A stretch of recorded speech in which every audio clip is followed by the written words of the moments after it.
Oke, Vika, jadi apa nih yang bisa kita diskusikan di sesi general ini? Kamu ada pertanyaan apa? Biar kita bisa diskusi. Misalkan yang kamu masih bingung soal CV misalkan, atau soal tahap rekrutmen yang kamu masih bingung, atau tahapan yang kamu sering terhenti di situ gitu. Apa yang masih bingung? Atau cara main Iya LinkedIn, itu, cara main job portal tertentu gitu-gitu boleh. mm-mm. Apa tuh? Kalau di Jobstreet kan saya punya CV Pak. Hmm? Misalkan pekerjaannya sebagai resepsionis, Hmm? sementara saya nggak ada itu background apa pekerjaan sebagai Resepsionis. resepsionis. Hmm. Heeh. Itu secara otomatis screening CV-nya langsung saya ditolak apa gimana Pak? Oke. Jadi pertanyaannya adalah kita ngelamar suatu pekerjaan tapi kita belum punya Hmm? pengalaman di situ gitu ya. Nah, Iya. kita Heeh. jadi gini, sebelum ngomong ditolak atau enggak, tetap ya suatu pekerjaan pastikan punya job deskripsi, ya enggak sih gitu. Nah, job deskripsi ini nanti pokoknya pekerjaan nih ya, aku pakai dua tangan ya. Pekerjaan Hmm? punya job deskripsi. Orang punya kemampuan. Nah, ini tuh yang dicocokin. Job deskripsi ini harus dipenuhi sama orang dengan kemampuan ini. Klop gitu. Paham ya? Jadi suka nggak Iya. suka, mau nggak mau, job deskripsi sama kemampuan kita itu memang harus disesuaikan gitu. Tapi kalau kita belum pernah, misalkan kita fresh graduate nih, kita belum pernah Hmm? kerja, katakanlah tadi kamu pengen daftar jadi resepsionis. Kemudian gimana nih, aku belum pernah ada pengalaman kerja jadi resepsionis. Nah, jangan buru-buru bahwa aku pasti akan gampang ditolak. Enggak. Kamu browsing dulu terkait dengan pekerjaan resepsionis itu sendiri. Pahami betul terkait tugas dan tanggung jawab resepsionis apa. Nanti dari tugas dan tanggung jawab resepsionis itu, misalkan ada A, B, C, D, E tanggung jawab resepsionis kan. Untuk tanggung jawab yang A, dia itu butuh kemampuan apa? Dari sisi pengetahuan apa, komunikasi apa, software atau hardware-nya apa gitu. Nanti yang kualifikasi yang B, dia butuhnya apa gitu. Karena banyak sekali pekerjaan yang kalau dilihat, wah, saya nggak pernah jadi resepsionis. Tapi Hmm? berarti saya nggak cocok. Nggak, di breakdown dulu. Barangkali, ya, kalau di breakdown begitu, kamu jadi punya pengalaman yang pas. Kenapa? Loh, ternyata jadi resepsionis tuh butuh kemampuan komunikasi yang begini-gini. Loh, aku juga pernah melakukan itu. Tapi mungkin bukan di kuliah kamu, mungkin di organisasi kamu, mungkin di pendidikan non formal kamu, mungkin kamu pernah ada pelatihan training ini itu gitu. Jadi pengalaman cocok atau enggak itu tidak harus berasal dari pengalaman kerja. Orang yang pernah jadi resepsionis harus orang yang punya pengalaman kerja resepsionis gitu. Ya belum tentu. Harus punya pengalaman magang resepsionis gitu, belum tentu. Aku sering pakai contoh ini misalkan. Kamu misalkan berjualan tas gitu, jualan tas. Terus habis itu kamu jadi sales tas, kamu punya usaha sendiri gitu kan, jualan tas. Kemudian kamu ada lowongan kerja admin sosial media. Terus kamu lamar. Hmm? Kalau dilihat kan kayak nggak nyambung gitu kan. Pengalamanku sebelumnya tuh sales, jualan tas. Kok ada Hmm? loker admin sosial media? Ngapain aku lamar? Jualan di situ admin, sales sama admin, kayak nggak nyambung gitu, ya kan? Tapi coba di breakdown deh, kamu tuh jualan tas tuh gimana sih? Oh, ternyata aku jualan tasnya ini, aku buka toko tapi aku jual juga secara online. Onlinenya ada yang di marketplace, ada yang di TikTok, sosial media itu TikTok, ada yang di Instagram. Ngapain kamu di sana? Oh, di sana tuh aku ya mulai foto-foto produk, aku uploadin, aku kasih deskripsi ini itu, aku balesin setiap chat orang yang nanya-nanya, nanya harga, nanya stok, kadang aku live gitu, live TikTok, live shopping kayak begitu. Terus aku yang memproses orderannya sampai diterima, kalau ada refund retur aku yang proses gitu. Yang artinya apa? Kalau kamu lihat cuma dari judulnya, jualan tas gitu, kamu punya usaha jualan tas sama jadi admin sosmed itu nggak nyambung. Tapi setelah di breakdown ternyata di dalam aktivitas kamu jualan tas, itu ada kegiatan kamu sebagai seorang admin sosmed, paham nggak? Gitu. Nah itu loh, terus akhirnya gimana untuk memberitahu perusahaan? Jadi nanti nulis pengalaman kerjamu jangan sekedar ditulis, tapi di breakdown. Mungkin di CV-mu ada tuh pengalaman kerja, kenapa kok dibikin balet kasih keterangan apa gitu kan? Karena biar orang tuh baca. Sistem ATS itu juga bisa baca. Nih loh, kalau dari judul kayak seolah nggak nyambung sales sama admin, tapi di dalam kegiatanku sales ini ada kegiatan administrasi sosial media. Mulai dari tadi, ngecekin chat tiap hari, ngekatin sosmed tiap hari, balesin chat, ngirimin ini itu, posting-posting konten, analisis konten, gitu-gitu. Dan lain-lain.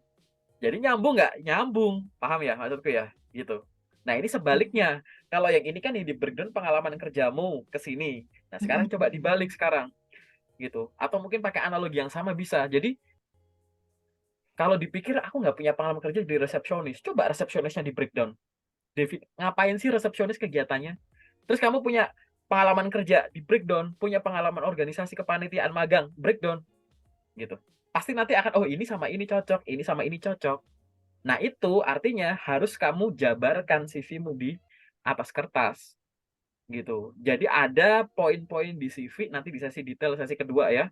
Kita bahas bahwa biar menonjolkan dari sisi ini loh mungkin saya belum pernah kerja jadi resepsionis. Tapi kan resepsionis tuh harus terbiasa komunikasi sama banyak orang. Saya juga sama gitu. Resepsionis harus mampu mengatur kegiatan administratif kayak begini begini begini. Saya juga pernah melakukan itu, paling dengan skala yang beda, suasana yang beda gitu-gitu.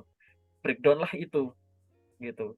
Harus punya kemampuan komunikasi yang bagus sebagai seorang customer service juga. Saya juga sama gitu. Ada di pengalaman ini. Jadi pengalaman yang kamu sodorkan tidak melulu soal pengalaman kerja gitu. Bahkan kalau pengalaman kerja tidak harus yang pengalaman kerja kantoran kayak gitu. Mungkin kamu ada usaha sendiri, mungkin kamu ada kerjaan di mana-mana gitu. Pasti di CV-mu kan ada ya yang kayak begitu ya, yang dijabar-jabarin begitu. Nah, itulah gunanya Iya. mencari kecocokan semacam itu. Nanti tinggal kita cek gitu. Nah, ini aku sengaja aku panjangin di sini biar tadi ya kamu nggak bisa langsung melulu langsung ngejudge bahwa oh, saya belum pernah jadi itu otomatis ngelamar kerja lewat tadi kamu sebut job street atau lewat yang lain pasti ditolak ya belum tentu. Faktor lainnya masih Oh, ada. Apalagi nanti kamu kalau misalkan ngelamar resepsionisnya via email, kan yang dikirim nggak cuma CV ya, ada dokumen pendukung, dokumentasi pendukung gitu kan. iya. Nah, itu tuh juga jadi penguat juga. Seolah-olah kamu mau bilang bahwa kalau Anda cuma lihat dari pengalaman pendidikan, ya saya belum ada. Itu pendidikan saya bukan soal itu. Pengalaman kerja saya bukan soal itu. Tapi di dalam pengalaman-pengalaman saya itu ada skill yang dibutuhkan untuk menjadi seorang resepsionis. Belum nanti ditunjang dengan kemampuan komunikasi saya, penampilan saya, dan lain-lain. Kayak gitu. Oke, nanti aku ajarin secara detail di sesi detail ya. Tapi minimal kamu harus pahamin ya. Itu harus di Iya. breakdown tuh kayak begitu. Gitu maksudku, Fik. Oke, mungkin ada tanggapan atau ada pertanyaan lain boleh yang kamu masih ragu atau bingung. Berarti kalau untuk daftar-daftar ke loker yang lain itu CV-nya beda-beda kan, Pak? Nah, ini aku jawab dulu. Memang idealnya itu loker itu kan punya kualifikasi, bener kan? Heeh. Kamu juga punya kualifikasi, betul gitu. Jadi kan ini ibaratnya kualifikasimu yang ingin kamu sodorkan dibandingin dengan kualifikasi yang dibutuhkan. Nyocokin ini ya, tadi yang kita bahas itu ya, betul. Memang benar bahwa yang kita tulis di CV, kualifikasinya itu harus sesuai dengan lokernya, itu betul. Tapi secara praktek, secara mulai dipakai untuk lamar, biar kamu nggak buang waktu, kamu harus pakai cara yang smart. Secara praktek, jangan CV ngikutin loker. CV ngikutin loker tuh begini. Jadi sekarang kita sepakat dulu ya bahwa kualifikasi kita kan harus sesuai dengan lokernya, betul. Tapi untuk eksekusinya, jangan CV ngikutin loker. Contoh CV ngikutin loker tuh gini. Kamu punya CV. Ini tuh CV cocok untuk jadi seorang resepsionis. Terus ada loker resepsionis. Kamu lamar. Terus ada loker lain, CV-nya kamu ganti. Loker lain, CV-nya kamu ganti gitu. Paham nggak? Itu nanti kamu akan kehabisan waktu untuk edit CV. Apalagi pengalaman kamu masih terbatas. Maksudnya diganti itu kan kita pengen masukin yang relevan aja kan, gitu. Tapi banyak yang belum paham yang dimasukkan yang relevan itu artinya adalah kalau kamu punya pengalaman, kamu anggap itu nggak relevan, kan kamu remove nih, disingkirin. Tapi harus ada yang digantiin buat ditaruh di situ. Nah, banyak yang menyalahartikan apa? Saya masih fresh graduate, pengalamannya masih terbatas. Oh, ini kayaknya nggak relevan, di remove, CV-nya malah kosongan.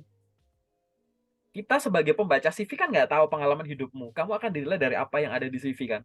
Nah, kita akan anggap, lah ini orang nggak pernah ngapa-ngapain, gitu. Yang nggak menarik. Padahal dia hanya salah tafsir tadi.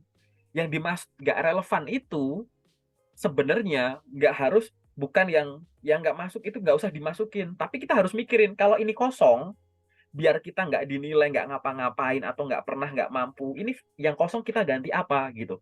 Jadi sebenarnya yang benar itu switch gitu. Bukan remove, tapi replace, tahu kan? Oh, ini misalkan kamu pengen jadi resepsionis, kamu punya pengalaman kerja 5. Ini resepsionis, resepsionis, resepsionis, resepsionis, terus ini tuh sales. Salesnya kamu ilangin nggak apa-apa, gitu kan? Tapi maksudku kalau misalkan kamu pengen jadi resepsionis, pengalaman kerjamu sales, sales, sales, resepsionis. Apa sales ini harus kamu buang gitu? Jadi seolah-olah cuma ini doang. Padahal ini tuh adalah 5 tahun yang lalu misalkan. Jadi kalau ini kamu buang nggak ada penggantinya, akhirnya apa? Wah, ini selama 2 tahun, 3 tahun ini ngapain? Nggak ngapa-ngapain nih orang. Lah kan ini kalau ini dihilangin jadi nggak ketulis gitu loh. Akhirnya jadi apa? Dianggap kamu nggak kerja selama 3 tahun ini kan? Hanya karena salah mendefinisikan, nggak sesuai. Karena ini sales, ini tuh resepsionis. Harusnya gimana kalau mau kayak gini? Ya pakai cara yang tadi kita obrolin. Nih loh, selama jadi sales, tunjukin kalau di dalamnya sini tuh kamu tuh melakukan interaksi ke banyak orang, komunikasi ke banyak orang, handling komplain, ketemu orang, presentasi. Itu adalah kegiatan-kegiatan jadi seorang resepsionis, paham nggak? Jadi ini perlu di-remove nggak? Ya nggak usah, gitu loh. Tapi diapain? Dijabarin. Karena yang namanya nggak sesuai itu, kadang cuma tadi, di contoh pertama, nggak sesuai judulnya. Di breakdown-nya sama. Nah tadi, secara eksekusi, aku bilang, memang bener kualifikasi harus sesuai. Tapi cara eksekusinya tuh jangan CV ngikutin locker. Kalau CV ngikutin locker tuh, lockernya ganti, CV-nya diedit. Lockernya ganti, CV-nya diedit gitu. Itu nggak smart.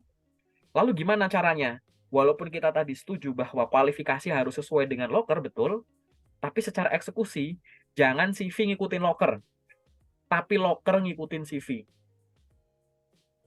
Maksudnya locker ngikutin CV gimana? Ini CV-ku ini cocok untuk lamar kerja jadi resepsionis. Aku nggak mau edit-edit dulu. Paham nggak? Aku cari loker resepsionis di LinkedIn misalkan. Cari semua yang aku tetap pakai CV ini, nggak perlu aku ganti-ganti. Udah habis? Kalau udah habis gimana? Aku edit CV? Ya jangan. Masih pakai CV yang sama. Pakai ini di Jobstreet. Pakai ini di website. Pakai ini di job portal lain. Paham nggak? Jadi ini namanya loker nyesuaiin CV. Kamu akhirnya jadi nggak banyak ganti-ganti CV gitu loh. Gitu. Banyak orang milih, yuk ya udahlah aku pakai, misalkan tadi pakai Jobstreet.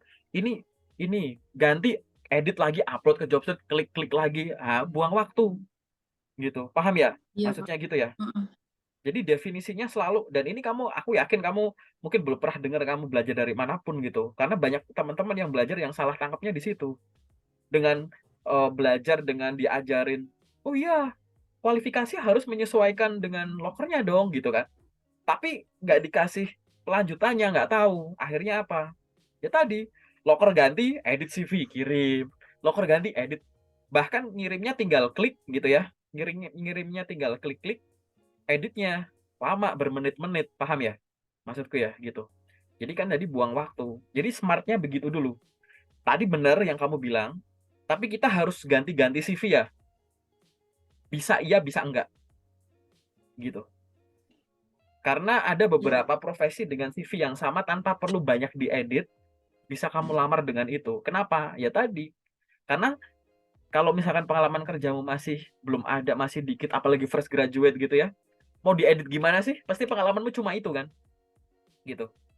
Tetap nanti editnya adalah sambil kamu sibuk lamar kerja, sambil kamu pengembangan diri. Jadi ada yang bisa ditambahin ke situ. Paham nggak maksudku? Gitu. Paham, Pak. Oke, paham ya? Gitu. Itu dilakuin aja kayak begitu. Jadi itu yang harusnya kamu lakukan gitu. Nah, ada lagi nggak pertanyaan yang pengen kamu diskusikan terkait dengan pertanyaan-pertanyaanmu barusan? Oke, ada pertanyaan lagi nggak yang terkait dengan tadi? Ada kendala apa lagi sejauh ini dalam kamu apply loker gitu? Itu di LinkedIn, Pak. Hmm? Misalkan pengalaman saya sebagai customer service di BRI, Hmm.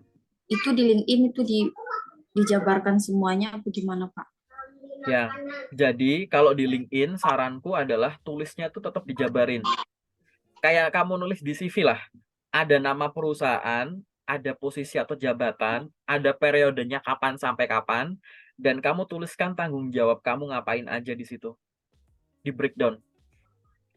Kelebihannya di LinkedIn adalah kamu bisa nge-breakdown tadi dengan lebih panjang. Kan kalau di CV kan terbatas ya. Nah, kalau di LinkedIn kamu jabarinya itu bisa panjang sekalian, karakter yang diizinkan banyak. Kalau CV kan tergantung skenariomu. Walaupun CV itu Mm-mm. boleh 1 sampai dengan 3 halaman. Tapi kalau di LinkedIn kan bebas aja ya, bisa panjang sekalian kan, breakdown aja nggak apa-apa. Gitu. Pastikan di situ memunculkan tanggung jawab kamu yang kamu lakukan. Banyak kata-kata kerja aktifnya gitu loh. Membuat, mengelola, berkomunikasi, menyusun, melakukan ini, mengapain-ngapain gitu-gitu. Gitu. Oke. Kalau di LinkedIn kan, kalau saya baca-baca di apa rekrutmen, postingan rekrutmen itu dibilangin kita itu harus aktif di LinkedIn. Itu aktif yang dimaksud itu gimana, Pak? Wah, menarik. Bagus pertanyaanmu. LinkedIn itu sosial media. Oke. LinkedIn itu sosial media, bukan job portal kayak Jobstreet yang tadi kamu sebut. Oke. Mm-mm. Sosial media itu berat atau media sosial itu medsos ini berarti ada kata media, ada kata sosial. Sebagai seorang job seeker, kamu harus memaksimalkan. Ini ada kata media, berarti fungsi media. LinkedIn harus kamu optimalkan sebagai media apa? Paling basic itu adalah media nemuin loker dan media ngirim lamaran. Paham nggak? Gitu. Itu dari fungsi medianya dulu nih.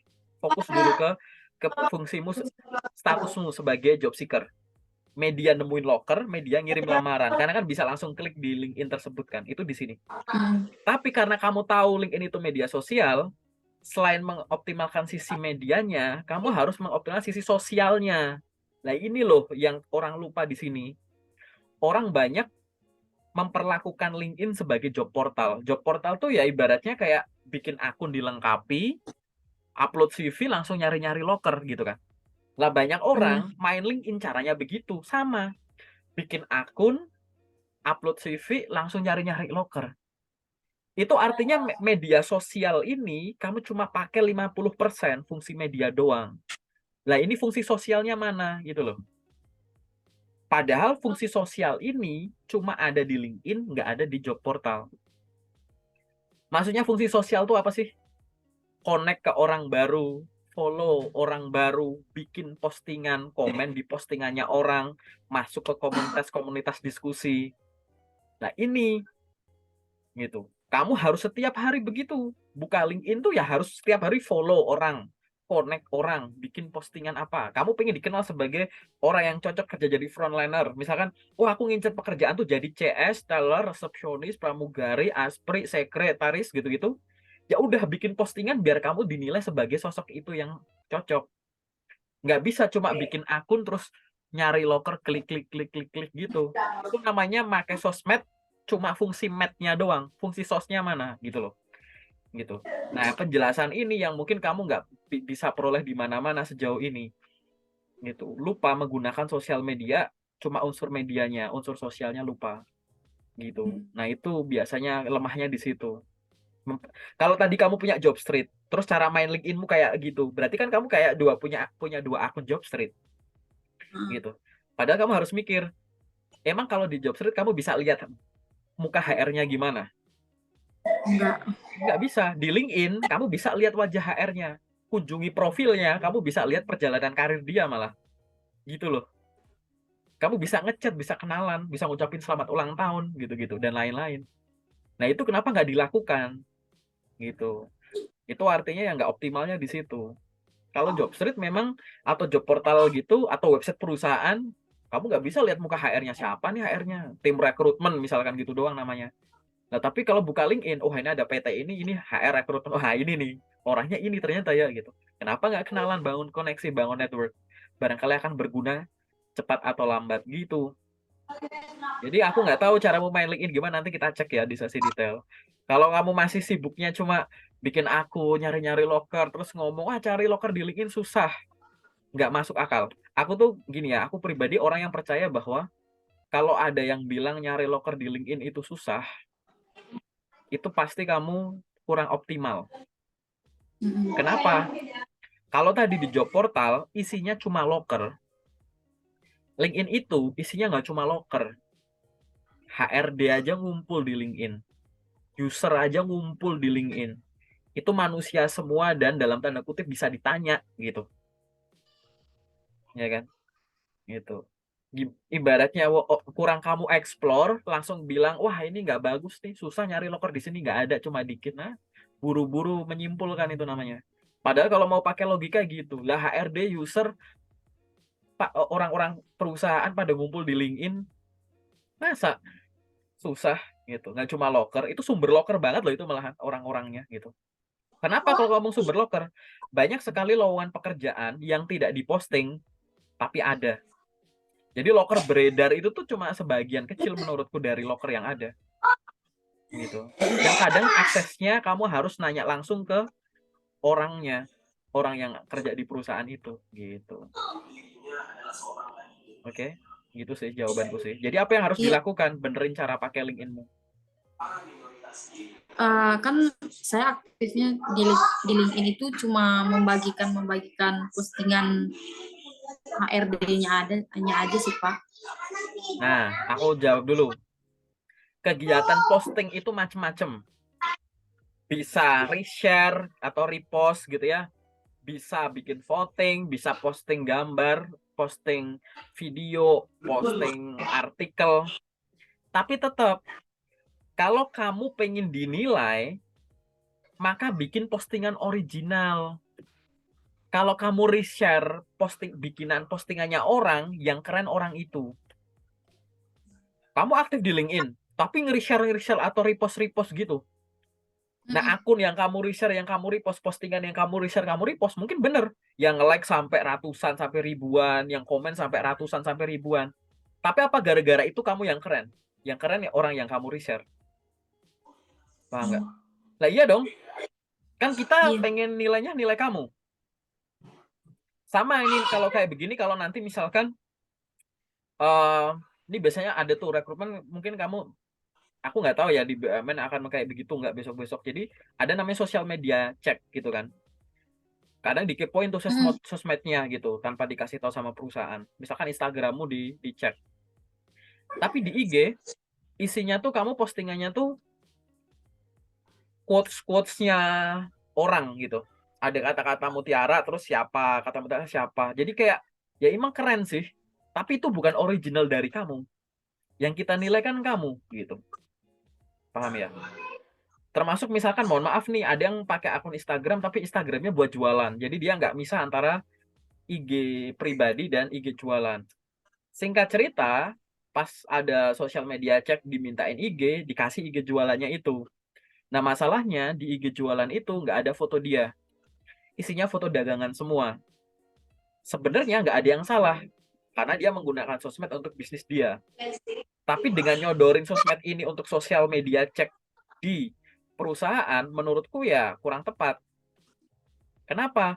Lah yang aku nilai malah daganganmu.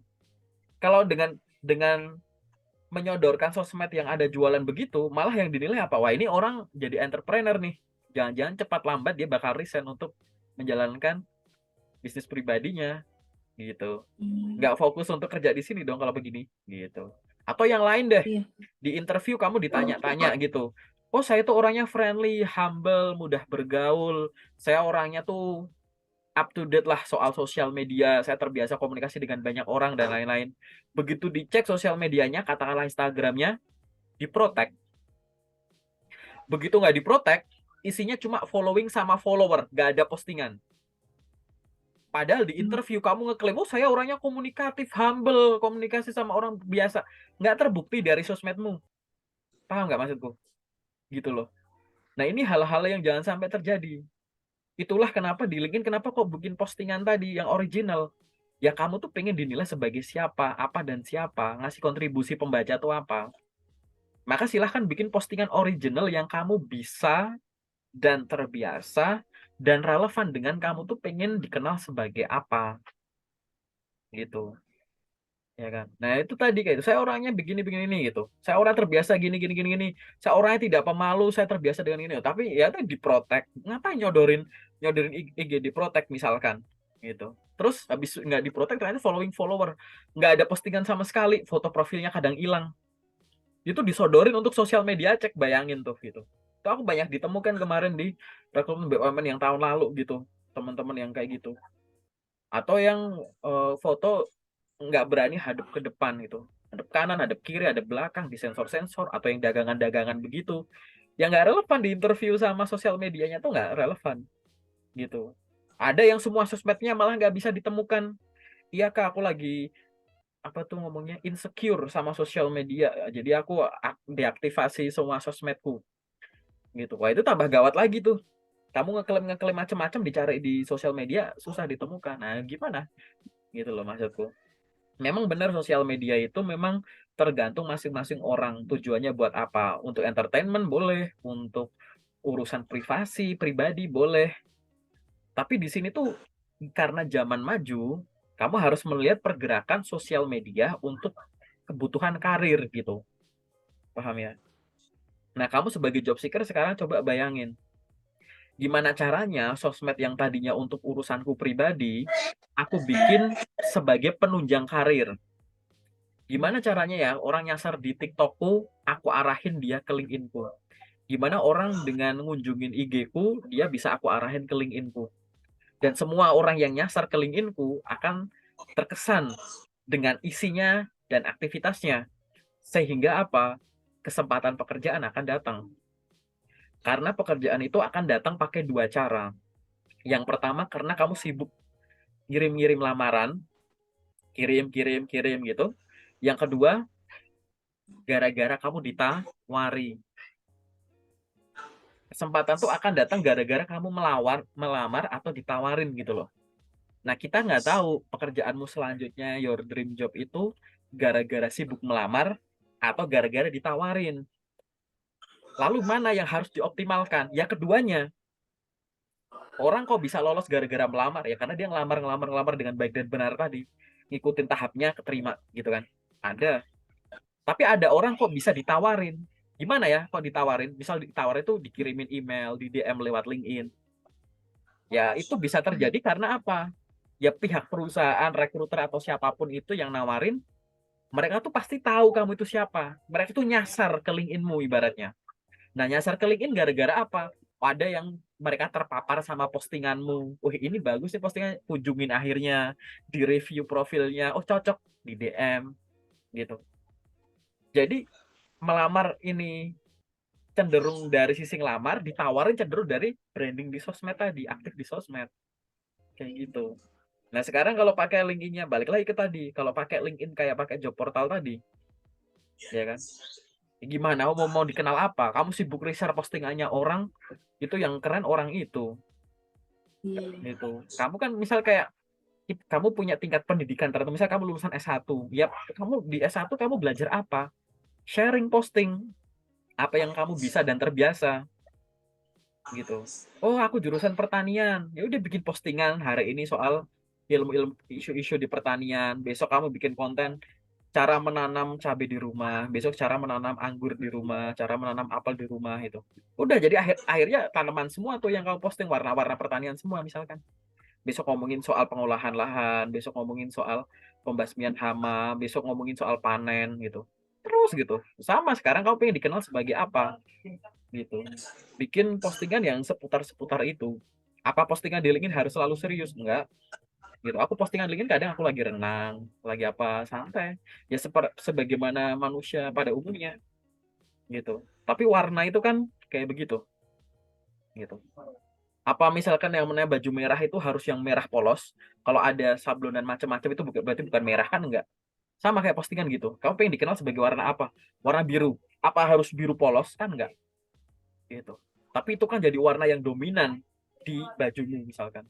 Walaupun ada tempelan ini ya udah biru gitu. Nah itu sama gitu. Ya kamu pengen jadi apa? Jadi apa yang harus dilakukan? Cek ulang nanti LinkedInmu. Nanti di sesi detail kita cek, gitu kan? Postinganmu udah bener belum? Terus habis itu terkait dengan kelengkapan profilnya gitu. Oke? Nah sampai di sini Oke, Pak. ada lagi nggak pertanyaan yang sifatnya general dulu? Kalau udah nggak ada, mungkin kita bisa masuk ke sesi yang private gitu. Nggak ada sih, Pak. Udah, nggak ada? Fix? Kalau nggak ada ya udah, berarti kita sekarang masuk ke sesi detailnya gitu ya, Fik ya.